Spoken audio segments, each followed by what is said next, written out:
নমস্কার, আজ 15ই আগস্ট 2026। আমরা আজকে আবার বেরিয়ে পড়লাম একটা ভালো জায়গার উদ্দেশ্যে, আর সাথে করে আপনাদেরকে নিয়ে। চলুন আমাদের সাথে।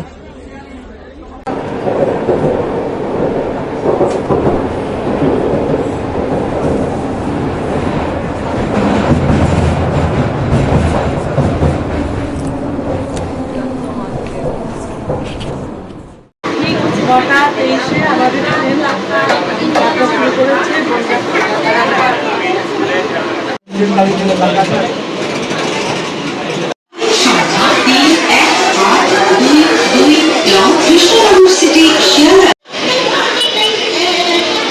রানাঘাট স্টেশনের মধ্যে দিয়ে আমরা যাচ্ছি। এখন আমরা যতদূর সম্ভব কৃষ্ণনগর সিটি লোকালটা ধরবো। আমরা কৃষ্ণনগর সিটি লোকালে কিন্তু চড়ে বসেছি। মদনপুর এসে গেছে, আর কিছুক্ষণ পরেই আমরা নৈহাটিতে নামব।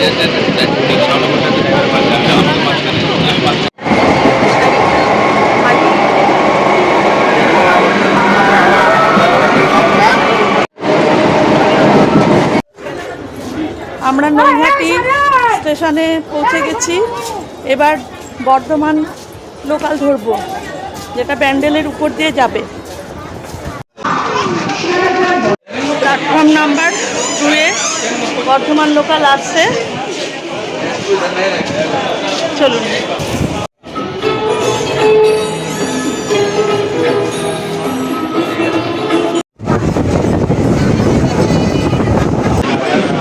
নৈহাটিতে আমরা বর্ধমান লোকালে চলে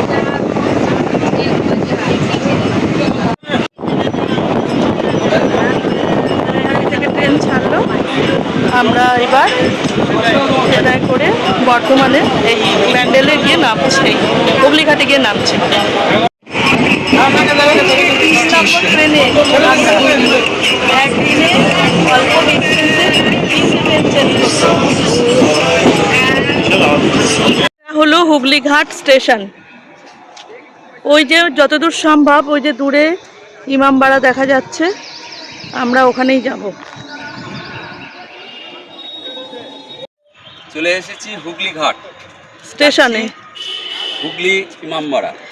এই স্টেশনটা বেশ উঁচুতে, দেখুন ভাসছে, ভাসমান স্টেশন যেন মনে হচ্ছে। এই যে হুগলিঘাট স্টেশন।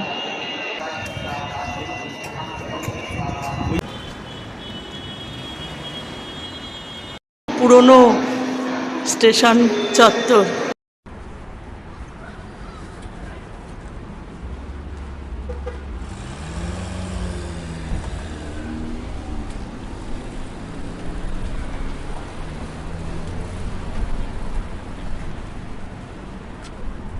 স্টেশন থেকে বেরিয়ে ডান দিকে যেতে হবে, তারপরে কিন্তু বাঁদিকের এই সোজা রাস্তাটাই চলে গেছে হুগলি ইমামবাড়ার দিকে। দেখুন কি ধরনের পুরনো বাড়ি সব এখানে। চললাম সামনে, এই যে দেখা যাচ্ছে ইমামবাড়া, আর একটুখানি গেলেই সামনেই হুগলি ইমামবাড়া।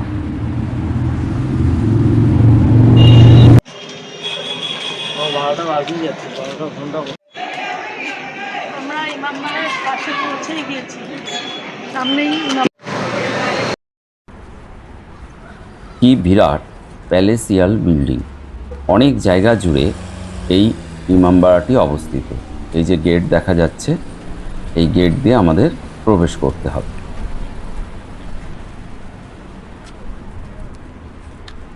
উপরে বিভিন্ন ধরনের পতাকা উঠছে, যাতে উর্দুতেও কিছু লেখা আছে। আমরা ইমামবাড়ার একদম সামনে দাঁড়িয়ে আছি। এখনো 12টা বাজেনি, 12টা বাজতে ঠিক 2 মিনিট বাকি আছে।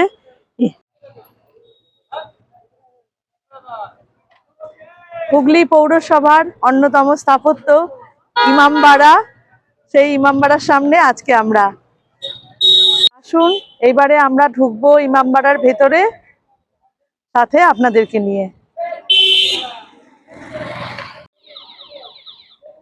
তবে এই ইমামবাড়ার প্রবেশ মূল্য কিন্তু দেখছি পার হেড 20।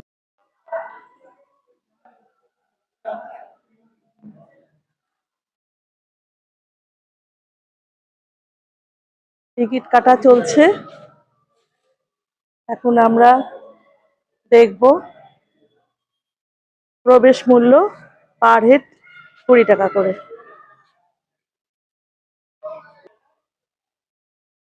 এই হলো আমাদের টিকিট।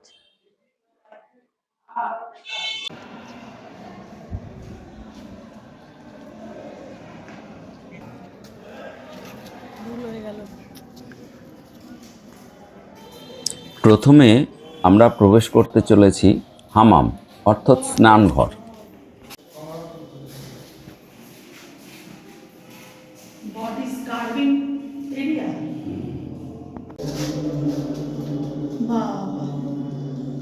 এই যে জায়গাটা আমরা এসেছি এটা হলো হামাম। হামাম বলা হচ্ছে, অর্থাৎ এখানে ওয়াটার রিজার্ভার আছে বিভিন্ন রকম। তখনকার দিনে কিভাবে জলকে ব্যবহার করা হতো, কিভাবে এখানে যেমন এটা একটা মানে ওয়াটার বাথ নেওয়া হতো। এইদিকে আছে কোল্ড ওয়াটার রিজার্ভার, এইদিকে এটা হলো hot water warm water reservoir, আর এইদিকে ইউরিনাল আছে, সেটাও আমরা তুলেছি। এটা cold water reservoir, river water reservoir, মানে নদীর জল এখানে সংরক্ষণ করা হতো। আর এই যে পুরো জায়গাটা আমি কথা বলছি ইকো হচ্ছে, মানে সাধারণ ছোট্টখাট্ট কথা যাই বলা হোক সেটা কিন্তু পুরো সাউন্ড ভাইব্রেশন হচ্ছে। বেশ সুন্দর লাগছে। কিন্তু এই স্নানাগার এই সমস্ত কেমন লাগছে? তো আর একটা জিনিসও আপনাদেরকে আমরা দেখাচ্ছি। আগেকার দিনের একটা তো ইউরিনাল দেখিয়েছি, এবার হলো তখনকার দিনের ল্যাট্রিন ব্যবস্থা, অর্থাৎ সোজা বাংলা কথায় খাটা পায়খানা। দেখুন, এইটা বেশি দূর অব্দে আমরা যেতে পারছি না, কারণ নিচে বেশ শ্যাওলা গাছপালা জমে গেছে। ওই যে দেখা যাচ্ছে দূরে, ওইটাই হলো সেই খাটা পায়খানা। তবে এই সব জায়গা আমাদের মনে হচ্ছে আরো সংরক্ষণ করার প্রয়োজনীয়তা আছে। আর এই যে তলায় গুপ্ত যেই রাস্তাগুলো আছে এরকম পরপর পরপর আছে।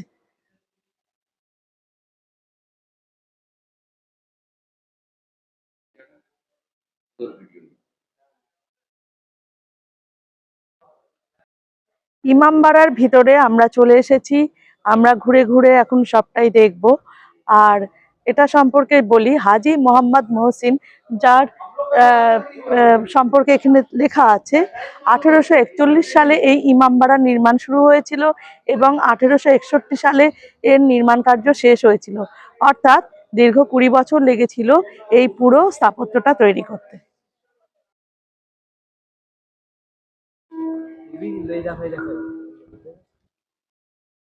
এই যে স্থাপত্যটার সামনে আমরা এসেছি, এটা হলো প্রার্থনা কক্ষ। এখানে প্রার্থনা করা হয়।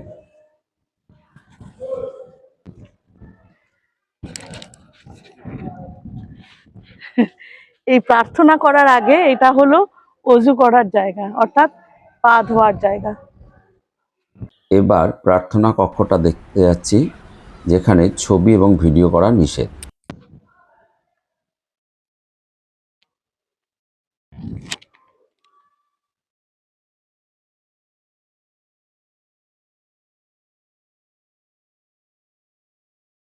আরবিয়ান লেখা তো অবশ্যই। ওই বছরে একবার করে যদি ক্যান্ডেল দেয়, অনেক ইয়ে।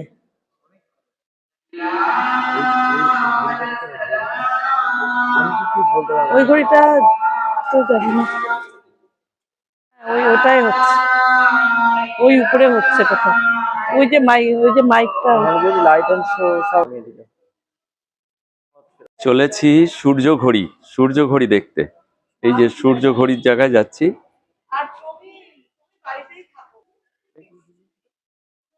গঙ্গার দিকে যাচ্ছি, সামনে কিন্তু গঙ্গা। খুব আনন্দময়ী আছে। এটা তৈরি করেছিলাম বাড়িতে এরকম একটা। সূর্য ঘড়ি এখানকার সূর্য ঘড়ি।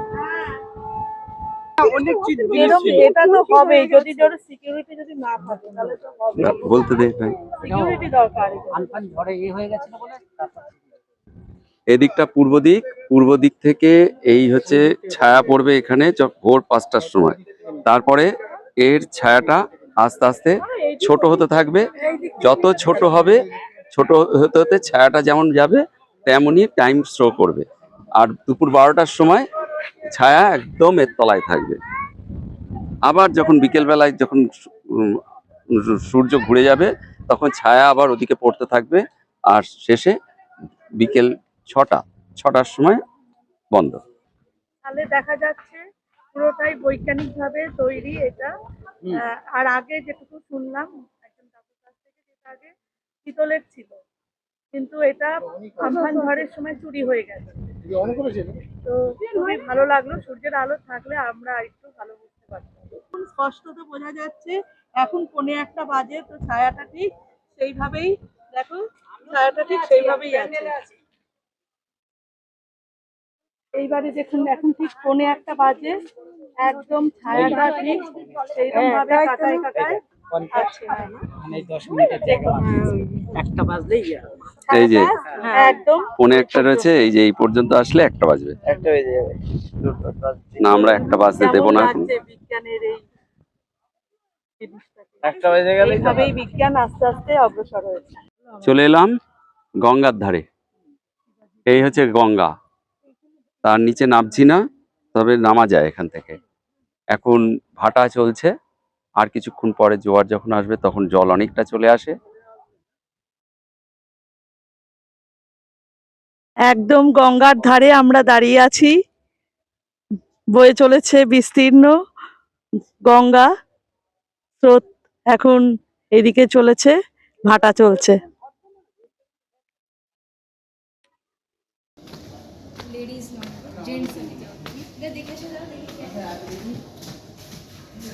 চলেছি এখানকার সেই বড় ঘড়ির রাস্তার দিকে। এখান থেকে বড় ঘড়ির রাস্তায় যাওয়া যায়, এই যে ঘুরতে ঘুরতে। লেডিসদের যাওয়ার পথ, যেটা আমি এখন ক্লক টাওয়ার দেখতে যাচ্ছি। ঘুরতে ঘুরতে সিঁড়িটা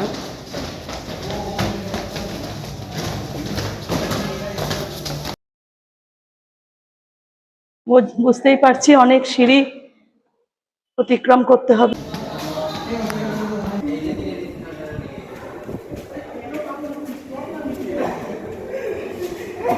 সিঁড়ি এইভাবে ঘুরতে ঘুরতে কিন্তু ওপরে গেছে।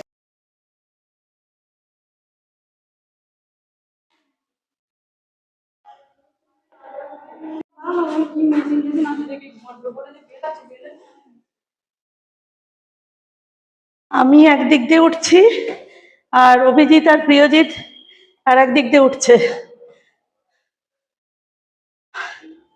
এই সিঁড়ি দিয়ে উঠতে উঠতে কিন্তু একটু ক্লান্ত হয়ে যাওয়ার মতোই হবে।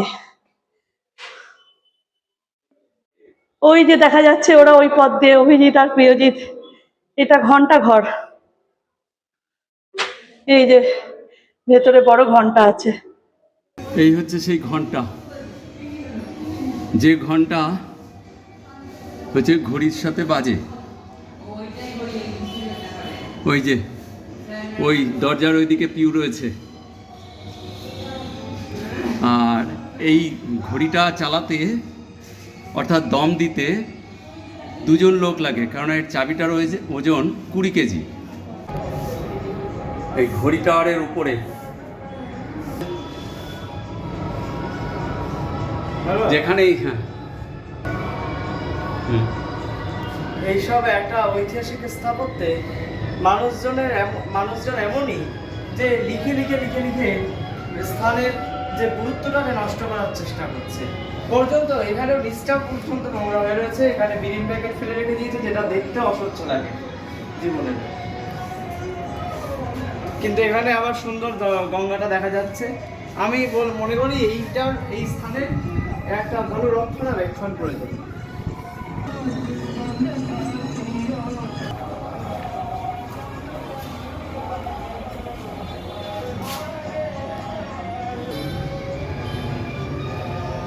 একদম উপর থেকে পুরো শহরটা প্রায় এরমভাবে দেখা যায়। এই যে এখানে এরকম মাঝখানটায়, কিন্তু দেখুন এরম ভাবে লিখে রেখে দিয়েছে মানুষ তাদের নাম।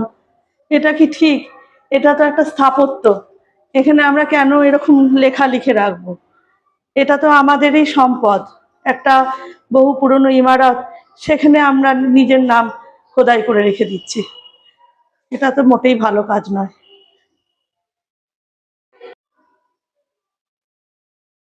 সিঁড়ি আবার এরম ভাবে নেমে গেল, এরকম ভাবে। তাহলে এবারে নেমে যাওয়া যাক, অনেকটা পথ নামতে হবে, আস্তে আস্তে তাহলে নেমে যাই, চলুন।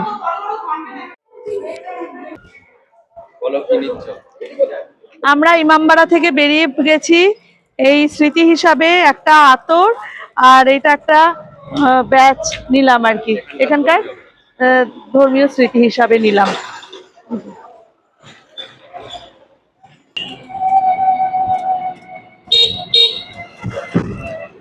আমরা ইমামবাড়া থেকে বেরিয়ে এবার আমরা ব্যান্ডেল চার্চের দিকে চলেছি, টোটো করে যাচ্ছি।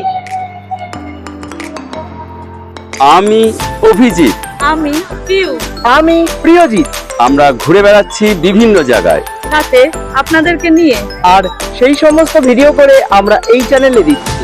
যদি ভিডিওগুলো ভালো লাগে তাহলে লাইক, শেয়ার এবং সাবস্ক্রাইব করতে ভুলবেন না। নমস্কার।